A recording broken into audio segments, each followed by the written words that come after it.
అమరావతి కావాలా, 3 రాజధానులు కావాలా? మీరు రాజధాని వ్యక్తి అని చెప్పి అంటున్నారు. 3 రాజధానులు కావాలి. 3 రాజధానులు కాదది.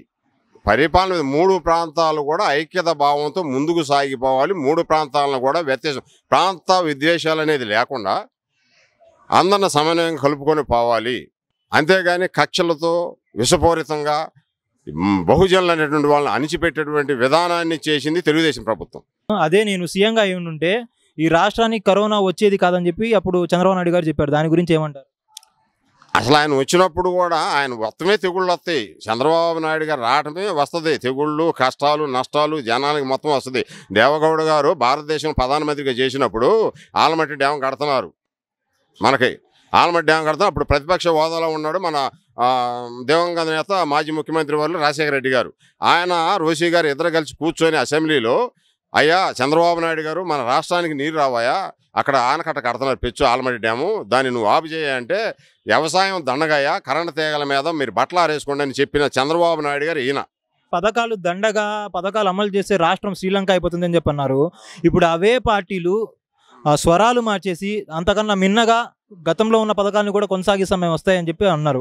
దాని గురించి ఎలా చెప్తారు? అంటే పేదవాడిని ఇంకా పేదవాడిగా చేయాలనేటువంటి ఉద్దేశం చంద్రబాబు నాయుడు గారి యొక్క నైజం.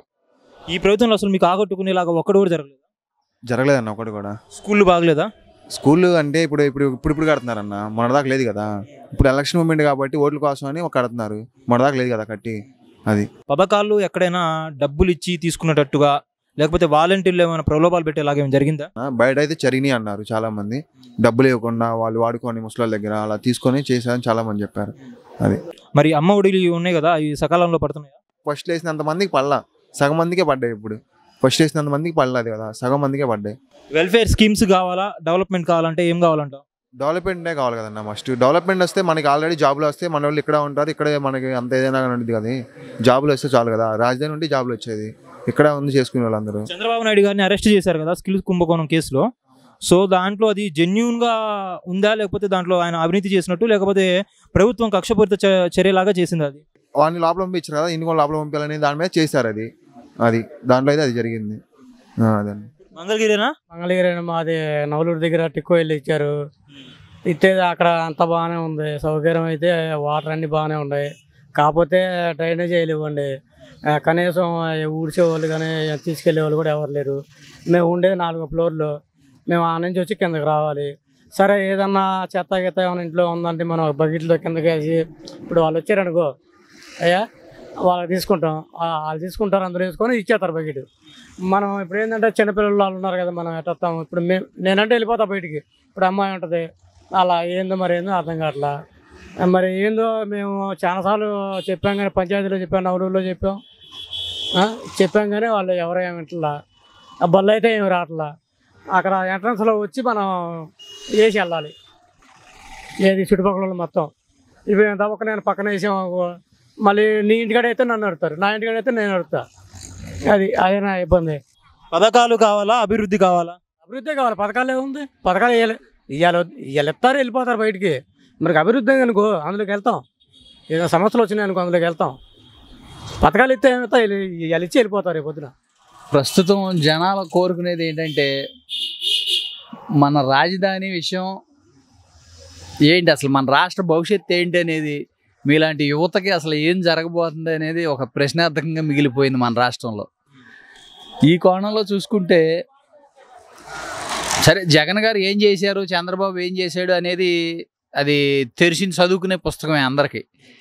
జగన్ గారు వచ్చాడు, ఆయన మళ్ళీ రావడానికి ఏమేం చేయాలో అవి చేసుకుంటా వెళ్తున్నాడు. కానీ మన రాష్ట్రం భవిష్యత్తు అనేది ఏం జరిగిందో మన అందరికీ తెలుస్తుంది. అది ఒక మాదిరి చదువుకున్న ఎంతో చదువుకోవసరలా చిన్నపాటి విజ్ఞానవంతులకు తెలుస్తుంది. ఆయన చేసే పాలసీలు, ఆయన చేసే అన్నీ ఆయనే ఇక మళ్ళీ ప్రభుత్వంలోకి రావాలంటే ఎట్లా ఉండాలనే దాని మీదే బేస్ అయ్యి వెళ్తున్నట్టుగా అనిపిస్తుంది. కానీ రాబోయే తరాలకి ఏంటి అనేది ఒక ప్రశ్నార్థకమైన ప్రశ్నే.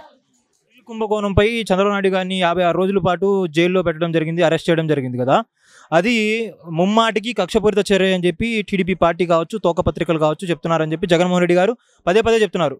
కానీ ఎలక్షన్ ముందు అంతా ఇదిగా నేను ఎందుకు వెళ్తాను, ఆయన నిజంగా చేస్తుంటేనే కదా నేను పోయేదని చెప్పి కూడా ఆ పార్టీ వర్గాలు కూడా తెలియజేస్తున్నాయి. దీంట్లో జెన్యూన్ ఏది ఉంది, లేకపోతే దాంట్లో ఏమైనా మిస్గైడింగ్ చేసేది ఏమైనా ఉందా మీ ప్రకారం చెప్పండి. సిల్క్ డెవలప్మెంట్ కేసు అనేది ఇప్పుడు సిబిఐ వాళ్ళు చంద్రబాబు నాయుడు గారు అధికారంలో ఉన్నప్పుడే 2018లోనే ఆ కేసు బుక్ చేశారు తెలుసా. మోదీతో పొత్తు పెట్టుకుందామని చెప్పి అనుకుంటున్నారు కదా చంద్రబాబు నాయుడు గారు కావచ్చు, ఇప్పుడు పవన్ కళ్యాణ్ కావచ్చు, వీళ్ళు ముగ్గురు కలిసి వస్తే 2014 రిజల్టే రిపీట్ అవుతుందని చెప్పి వాళ్ళు అంటున్నారు. రిపీట్ అవుతుందా లేకపోతే ఎగ్జిట్ అవుతుందా? 2014 ఇదా 2019 అవ్వకూడదు, 2019 అవ్వచ్చు కదా. Why not 175 అంటారా? అంటే 175 అవ్వచ్చు. అయినా ఆశ్చర్యపడాల్సిన పని లేదు కదా. తెలుగుదేశం ప్రభుత్వం తెలుగుదేశం వచ్చిన తర్వాత చరిత్రలో ఏనాడు లేని విధంగా ఇవాళ రాజ్యసభకు డిపాజిట్ కూడా లేకుండా పోయిందిగా.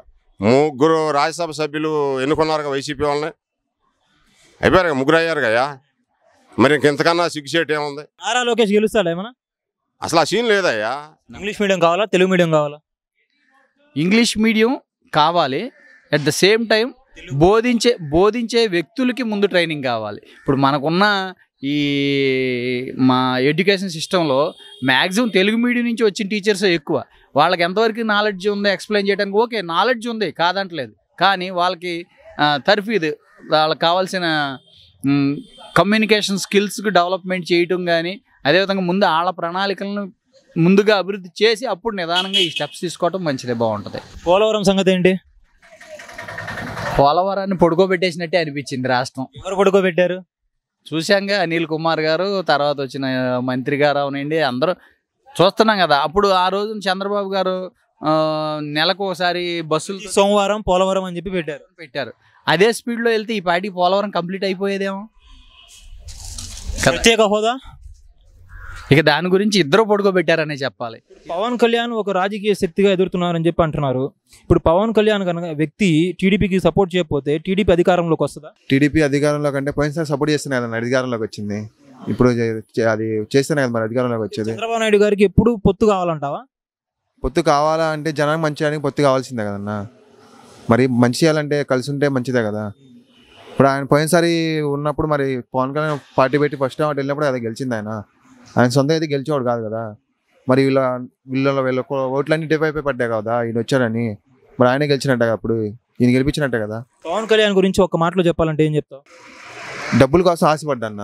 ఆయన కష్టపడి రూపాయి పెడుతున్నాడు కానీ డబ్బుల కోసం దగ్గర ఆశించలేదు, చేయలేదు. సొంత డబ్బులు పెడుతున్నాడు, నష్టపడి పెడుతున్నాడు, సొంత పాటి నిలబెట్టుకున్నాడు, ఏదో తిరుగుతున్నాడు.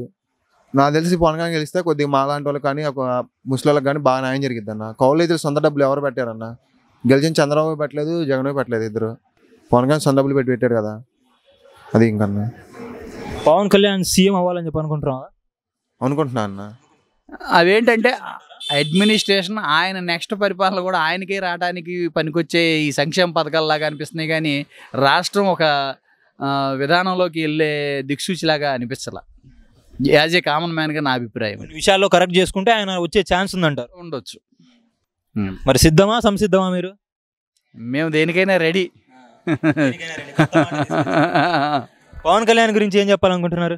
పవన్ కళ్యాణ్ గారి గురించి చెప్పాలంటే ఓకే, ఆయన విధానాలు ఆయన కరెక్ట్గానే ఉన్నాడు. ఏదేమైనా ఎవరు సపోర్ట్ చేసినా ఆయన ఏంటంటే న్యాయం వైపు నేను ఉంటానని అంటున్నాడు. కాబట్టి ఇప్పుడున్న ప్రభుత్వాన్ని వ్యతిరేకిస్తున్నాడు. ఎందుకని వ్యతిరేకిస్తున్నాడు?